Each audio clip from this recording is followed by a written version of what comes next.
তো হেল্ল' মাই dear student, মই আজি এটা ৰিয়েল লাইফ ইনচিডেণ্ট শ্বেয়াৰ কৰিব বিচাৰিছোঁ।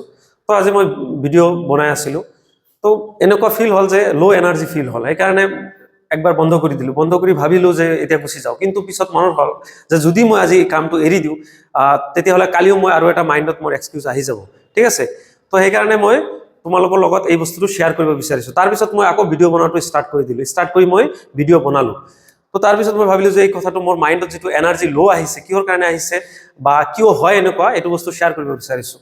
তো এনেকুৱা আমাৰ লাইফত চবতে হয়, যে তোমালোকৰো হয়, যে কেতিয়াবা ফিল হয় যে মই এতিয়া ইচ্ছা যোৱা নাই, কামটো নকৰোঁ, বা আজি পঢ়াৰ কাম আছে এইটো নকৰোঁ, বা কিবা XYZ কাম আছে এইটো মই মানে আমি এক্সকিউজ দি এইটো এৰাই চলিব বিচাৰোঁ।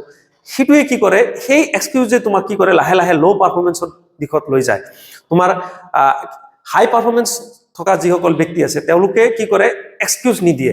তেওঁলোকৰ এনাৰ্জি ল' থাকক বা যেনেকুৱাই ফিল নহওক কিয়, তেওঁলোকে সেই কামটো যিটো শিডিউলৰ কাম আছে তেওঁলোকে সেইটো কাম কৰিবই। কিন্তু যিসকল ল' পাৰফৰ্মেঞ্চ হয় তেওঁলোকে এক্সকিউজ দিয়ে। যেনেকুৱা আমি ট্ৰাই কৰোঁ যে এভইড কৰিবৰ কাৰণে, আজি নপঢ়োঁ, অলপ পিছত পঢ়িম, অমুক কৰিম তমুক কৰিম। তো মই তোমালোকক এইটোৱে মেছেজ দিব বিচাৰিছোঁ, তোমালোকে কেতিয়াও যদি ফিল হয় যে মই এই কামটো এতিয়া মই কৰিব নালাগে, পিছত কৰিম, তেতিয়া তুমি সেই কামটো অলপ আৰু বেছিকে কৰিবা। তেতিয়াহে তোমাৰ যিটো কনচিষ্টেঞ্চি এইটো মেইনটেইন হ'ব। তো কনচিষ্টেঞ্চিয়ে কি কৰিব, তোমাক টেলেণ্টকো বিট কৰি দিব, ঠিক আছে।